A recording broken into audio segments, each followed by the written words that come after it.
Olá, então estamos aqui para mais um dia da aula de arte, não é verdade?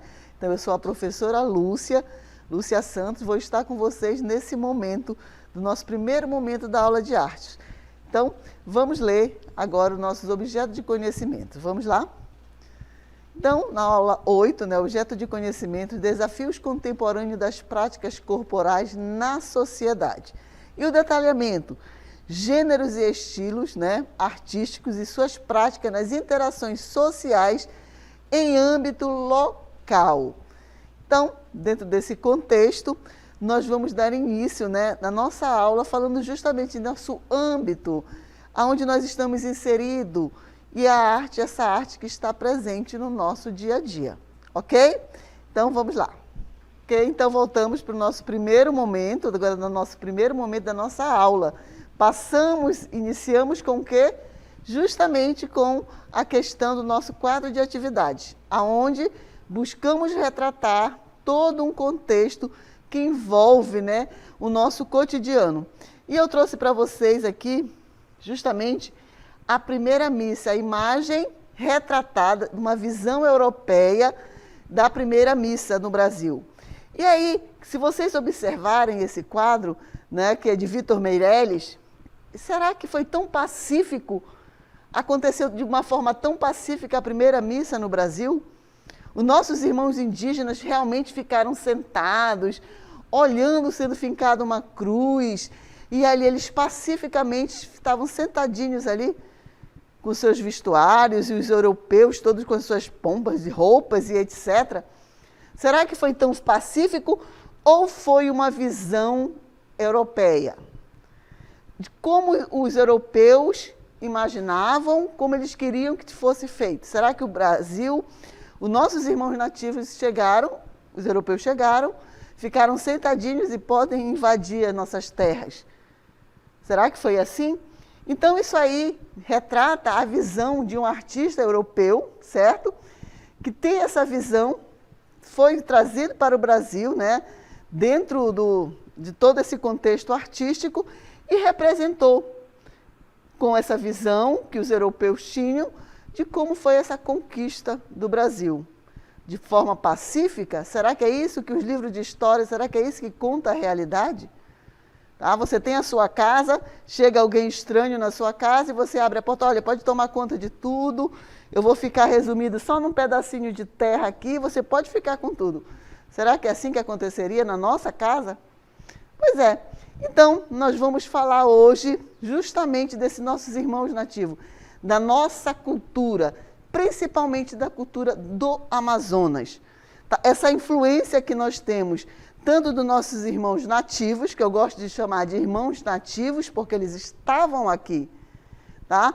A palavra indígena ela é uma palavra que ela foi associada porque os navegantes erraram o caminho para as Índias, achando que chegaram na Índia, eles colocaram, são os indígenas. E não eram. Tá? Então, eu gosto de chamar de nativos. E os nossos irmãos africanos, que também não vieram pacificamente para o Brasil, não. Tá? Então, nós vamos falar hoje justamente dessas duas culturas, mostrando um pouco dessa influência artística que eles têm tão forte dentro do Amazonas e no Brasil. Então, vamos lá. No Brasil, há uma diversidade de povos indígenas e cada um possui as suas tradições, lendas e aspectos culturais. A cultura indígena, muitas das vezes representada através da arte, faz parte da história do país desde antes da colonização.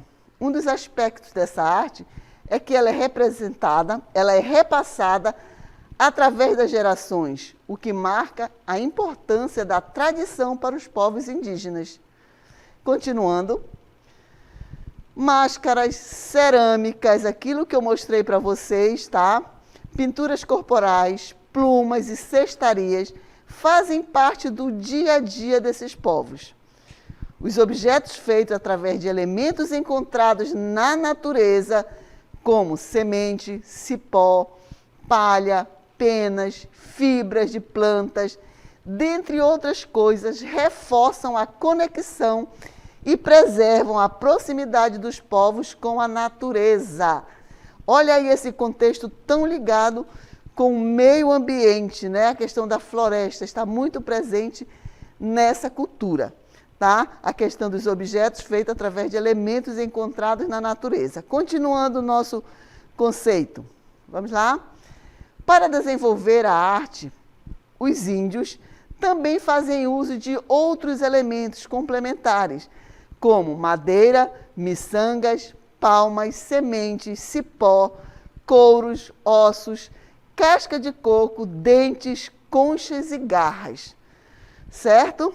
Então, eu trouxe para vocês aqui umas imagens, tá? Que eu vou apresentar agora sobre as cerâmicas. Vamos lá? Então, aqui, sobre a cerâmica. Então, as cerâmicas, se vocês perceberem, essa cerâmica aqui já é uma cerâmica mais detalhada. Aqui no Amazonas, algumas etnias fabricam suas cerâmicas, sim, mas elas são lisas, elas não têm esses desenhos que nós estamos vendo nessas aqui. Mas eu trouxe para vocês verem como também pode ser diferenciada. Quer dizer, cada etnia tem o seu grafismo. E isso tem que ser respeitado. Só no Amazonas nós temos mais ou menos 270 etnias, tá? Então, cada um tem o seu grafismo, tem a sua forma de fazer a sua cerâmica.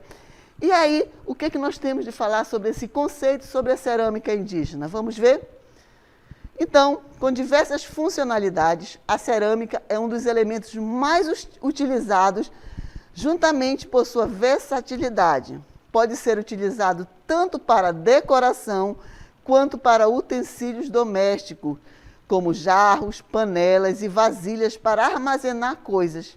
Geralmente é produzido pelas mulheres e não utilizam a roda de oleiro, tá? Para deixá-las mais artísticas, criam padrões gráficos próprios da tribo. Foi aquilo que eu falei para vocês. Então, o que é a roda de oleiro? A roda de oleiro é algo, vamos dizer, mais industrializado, que ela vai ter um acabamento muito mais fino, né? Então, eles não utilizam, os indígenas não utilizam a roda de oleiro. Eles fazem mais a questão artesanal, tá bom? Então, dentro desse contexto da cerâmica, nós podemos também falar de um outro item que faz parte dessa cultura indígena, que são os acessórios, principalmente a pintura corporal. A pintura corporal, ela passa a ser uma vestimenta, tá?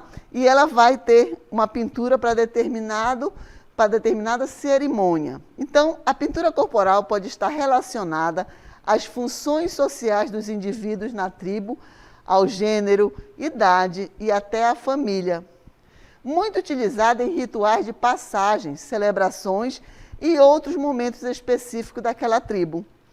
As tintas utilizadas são obtidas através da extração de óleos, de sementes, de flores e outros elementos encontrados na natureza. Então, é um pigmento, nessa tinta é um pigmento que ela é extraído do quê? Dos elementos encontrados na natureza, certo? Dentro dessa pintura corporal, inserida nessa pintura corporal, tem o grafismo, que tem toda uma simbologia, tá? Então, dentro do grafismo, ele vai trazer realidades de cada tribo. Eu trouxe aqui para vocês um grafismo para representar, né, essa questão indígena. Vamos ver?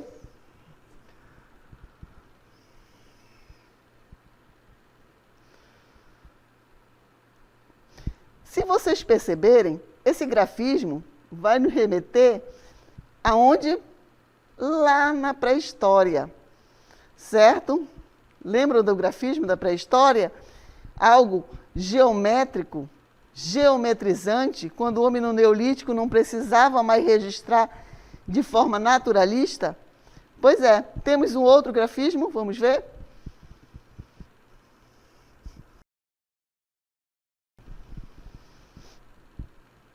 Olha aí.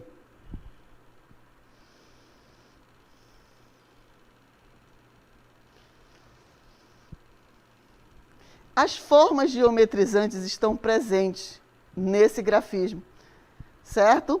Uma forma tão, vamos dizer, algo geométrico que envolve o que? A matemática. mas os nossos irmãos já desenvolviam antes. Né? Se vocês forem perceber, lá na Grécia, nos frontões, existiam alegorias, né, simbologias que mais ou menos parecido com isso. É como temos aqui também no nosso fundo, certo? Então, ele vai estar muito presente. E aí nós vamos voltar mais um pouquinho, indo mais adiante, quer dizer, falando sobre um outro item que está muito presente na cultura dos nossos irmãos nativos, que são as plumagens indígenas. Tá bom? Então, aqui, olha, a plumagem. E a plumagem, as cores também representam alguns padrões dentro de cada etnia. O cocar, principalmente, ele pode representar a floresta, a taba, o poder que essa pessoa que está usando o cocar tem dentro daquela etnia, daquela tribo. Tá? Então, a plumagem, né, que são as plumagens indígenas, ela também tem todo um valor simbólico. E isso está sendo muito utilizado nos figurinos, em roupas, né? Esses detalhes as pessoas também já estão exportando. Isso está sendo revertido em verbas também para eles. Né? Essa cultura, essa forma de fazer. Aí trouxe mais um desenho, uma imagem sobre a plumagem, vamos ver. Aqui nós temos, né, outro exemplo de cocá, já diferenciado, também trazendo o quê? A pintura corporal. Percebam, duas pinturas no rosto, mas de formas diferentes, utilizando cores diferentes e desenhos diferentes. Vamos ver mais um pouquinho dessa plumagem, dessa pintura corporal. Aqui nós temos outra pintura corporal. E o quê? A plumagem, outra forma de usar a plumagem como acessório dos nossos irmãos indígenas. Não esquecendo que cada etnia tem a sua forma de fazer a sua cerâmica, a sua pintura corporal, a sua plumagem, a sua cestaria, os seus motivos como de ornamentar. Aí vamos falar nossos conceitos sobre as plumas. Vamos lá? Então, como a pintura corporal, a arte da plumagem também identifica grupos sociais dentro das tribos indígenas e é utilizada em rituais, geralmente produzidos por homens. Lembram? A cerâmica era por mulher. Agora, as plumagens são produzidas por quem? Pelos homens. Então, na tribo, cada um tem a sua função. A confecção passa por um ritual. Primeiro tem a caça, depois passa pela tapiragem. O que é a tapiragem? Que é a colorização das plumas, pelo corte e, por fim, pela amarração. Servem para ornamentar máscaras, colares, braçadeiras, brincos, pulseiras e cocares, que são feitos de penas e de cauda de aves, certo? E aí, passando dessa questão da plumagem, nós vamos falar de um item que também está presente no nosso dia a dia, que é as cestarias, que compõem também a questão dos utensílios. As cestarias, o que nós podemos falar sobre as cestarias? Assim como a cerâmica, a confecção de cestas servem também para o armazenamento e transporte de alimentos e recentemente passaram a ser utilizados como itens de decoração. A cestaria ela também tem o seu valor utilitário, mas ela passou ultimamente a fazer parte de decoração, feitas principalmente por mulheres e a partir de folhas de árvores, palhas, junco, folhas de palmeira. Existem alguns tipos de formato de cesto, os mais comuns são. Então, nós temos alguns formatos de cestos. Quais são os mais comuns dentro da questão indígena? Vamos ver? Cestos coadores. Para que servem os cestos coadores? Para coar os líquidos, não é verdade? Cestos tamizes, paneira de farinha. Então, ele serve para quê? A paneira de farinha. Cesto recipientes, para guardar diferentes materiais. Então, existem vários, nós estamos falando já de 3 aí, né? Cestos cargueiros, para transportar as cargas, certo? Então, principalmente a cestaria, como a cerâmica, ela tem muito mais um valor utilitário, tá? E aí, não é apenas uma coisa simples. Algumas etnias fazem grafismo, pinturas e etc. Tá bom? Então, dentro dessa questão dos cestos, tá, existem também a questão da etnia, que vai mudar de uma etnia para outra. Outro acessório que eles utilizam muito, principalmente em celebrações e rituais, são as máscaras. Vamos ver?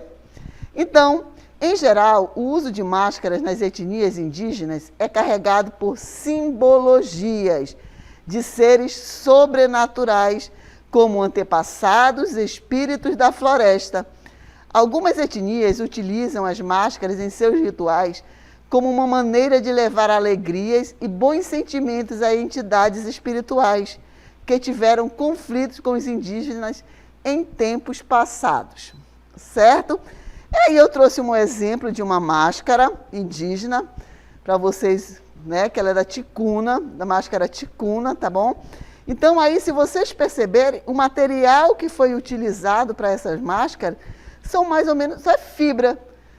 Todo o material foi retirado de onde? Da natureza. Assim como as tintas também, né? A cestaria também.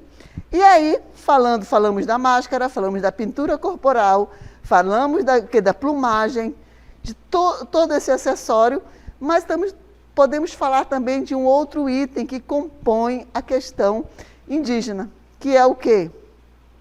Que tem uma grande influência, principalmente no Amazonas e no nosso boi-bumbá. O que seria? Alguém está lembrando aí? É justamente a música indígena. A música indígena, nós temos uma influência tão grande nesse setor da questão da música indígena, que vai muito além desses exemplos. A dança é outro tipo de arte indígena brasileira. Isso porque os índios realizam a dança para quase tudo, desde celebração de uma colheita até fazer homenagem para pessoas mortas. Ok? Aí eu trouxe um 2 para lá e um 2 para cá? Não. Mas a dança indígena com utensílios, né, com instrumentos que eles utilizam. Então, vamos ver aqui um pouquinho dessa dança? Olha aqui. Ó.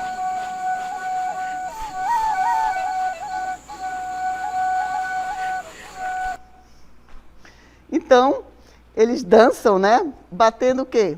Batendo os pés. E entram no ritmo. E se nós fôssemos levar, né, a dança dos nossos irmãos indígenas para o nosso dia a dia, para o nosso contexto, aonde é que se bate o pé? 2 para lá e 2 para cá. O samba, o pé, sempre a batida do pé, a batida da mão. Então, a questão da dança indígena, ela vem muito da questão da celebração, a questão do ritual, comemorar. Mas para que a dança indígena e a música indígena aconteça, tem que haver o quê? O vestuário. Qual é o vestuário indígena nesse momento? A pintura corporal. E quais seriam os acessórios? A plumagem, o cocar, os acessórios feitos com as plumas. Então, tudo está interligado. Mas os nossos irmãos, eles têm também a sua habitação, que vai envolver também a questão da cestaria, que vai envolver a questão do trançado. E aí, quais são os tipos de habitações que eles acontecem na vida deles, que eles fazem? Vamos ver os tipos de habitações? Então, a oca é a mais comum habitação indígena, principalmente entre os índios da família Tupi-Guarani. Consiste em uma grande cabana feita com troncos de árvore e coberta com palhas ou tronco de palmeiras. Na oca podem viver várias famílias de uma mesma tribo. Então eu trouxe para vocês aqui um exemplo de uma oca, tá? Então eu trouxe o exemplo de uma oca aqui para vocês. Claro que isso, não esquecendo, meus queridos, vai de etnia para etnia, a sua forma de construção, tá bom? E aí também temos a maloca. Vamos ver? Aqui a maloca. E o que seria o conceito da maloca? Vamos lá ver o conceito da maloca? Maloca é o tipo de cabana comunitária usada pelos indígenas da região amazônica principalmente do Brasil e Colômbia. Cada tribo desta região possui esse tipo de habitação com características específicas. E aí, nós temos uma outra forma de viver. Viver em comunidade. Lembram lá nos primórdios, viver em comunidade? Que seria o quê? A taba. Vamos ver um exemplo de taba. Aqui, nós temos um exemplo de um desenho de taba, tá? Feito em preto e branco. Fica próximo de quê? Vocês estão vendo aí as canoas, daqui as canoas, certo? Então, logo diz que é perto de um lago. A questão da pescaria, certo? E ela está protegida. E lá dentro existem outras moradias. E o que seria a taba? O conceito de taba é menor que a oca, também de origem tupi-guarani. É um termo usado pelas tribos da Amazônia. Nesta região, também serve para designar aldeamento indígena, como se fosse uma comunidade. E aí, vocês sabem o que é pau a pique? Existe também uma construção indígena que é feita de pau a pique, que é a opi. Vamos ver? Então, a opi, ela é feita de pau a pique. Muitas casas no interior ainda utilizam pau a pique, que é justamente, né, a madeira. Entre a madeira e o espaço, eles colocam o barro batido, sabe? E aí depois, alguns mais detalhados da passam, molham bem, que é para ficar como se fosse o cimento. Você olha assim, parece que é o cimento mesmo. Então, a opi é também uma residência indígena, mas ela também tem uma função. Qual seria a função da opi? Vamos ver? Então, a opi é uma espécie de casa de reza dos índios. Servem também para a realização de festas religiosas e rituais sagrados. Tá? Então, a opi, ela tem essa finalidade de quê? De rituais, né, sagrados e festas religiosas. Professora, mas isso está tão distante? Não, isso está muito próximo, como eu falei para vocês, principalmente no Amazonas. No Amazonas, andando pelo Amazonas, extensão do Amazonas, você vai encontrar muitas casas de pau a pique, que é uma influência indígena. Casas feitas de palha, que é também uma influência indígena.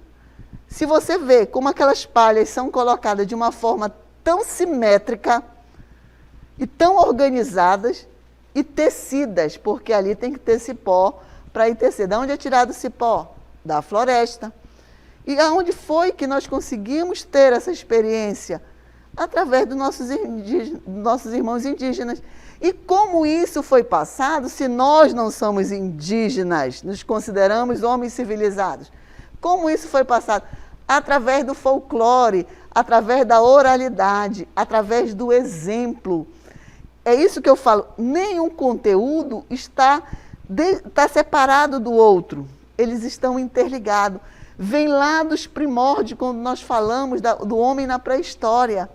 O homem fazendo o seu desenho naturalista, o homem fazendo o seu desenho esquemático. E isso nós estamos vendo como está tão próximo aqui no Amazonas. Certo? A questão da moradia. Nossa, olha, é uma oca. A oca é feita com palmeiras.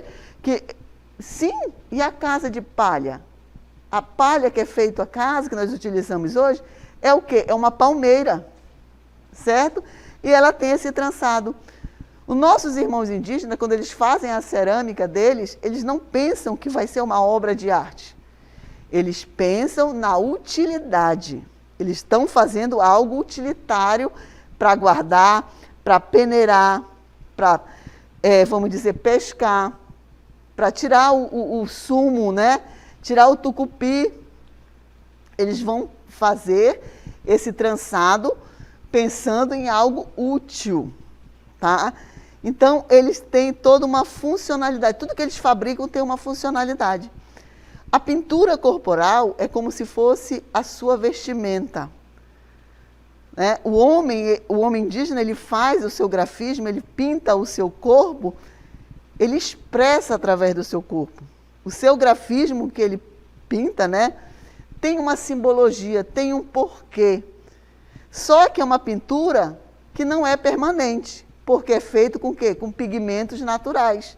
principalmente o jenipapo, tá? O extrato de jenipapo é muito utilizado e o urucum, que é a cor vermelha, certo? Então, ele faz a sua vestimenta, mas ele tira essa vestimenta, né? Ele desenha no seu corpo, mas depois ele tira essa vestimenta.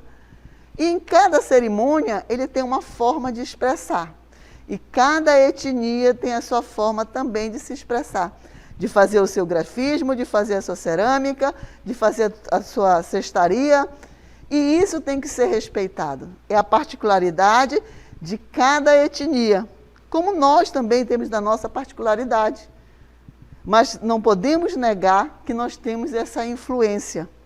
Principalmente a influência indígena e a influência africana, certo? Às vezes as pessoas podem dizer assim, professora, a senhora é branca, tem os olhos verdes. Eu, legal, mas eu não nego a minha origem. Eu sou de Parintins e eu tenho sangue indígena e eu tenho o maior orgulho de falar isso. E tenho o sangue africano também. Como professora, gente, são características que nós podemos perceber em uma pessoa. E isso tem que estar muito claro. Ora, onde é que está a minha característica dos meus irmãos africanos? No meu cabelo. O índio não tem o cabelo enrolado. O índio tem cabelo liso. E eu tenho o cabelo enrolado e muito cacheado. Os meus lábios dizem que eu tenho uma influência africana. Então, as pessoas, antes de pré-julgar ou de falar, chamar... Geralmente as pessoas têm mania de chamar o outro de índio para ofender. Isso para mim seria uma honra.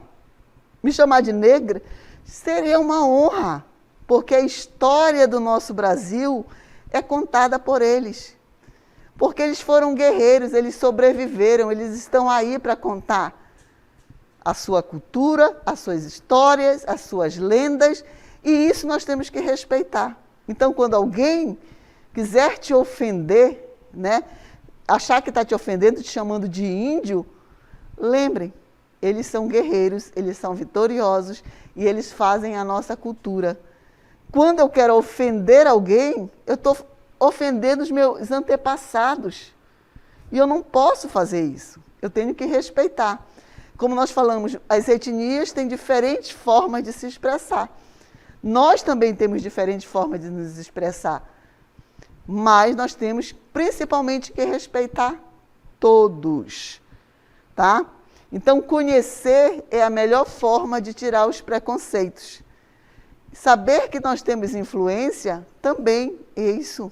Nós vamos ver em algumas atividades que existem pessoas muito famosas, como Oscar Niemeyer, que é o grande arquiteto da arquitetura moderna. Ele se inspirou principalmente na cultura indígena para criar os prédios de Brasília, principalmente na Oca. Então, ele teve essa inspiração através das culturas, a indígena, inca, maia, para construir os prédios de Brasília. Se você vê, são as influências lá, tá bom? Então, agora nós vamos ficar com o segundo momento com a professora Gabriela.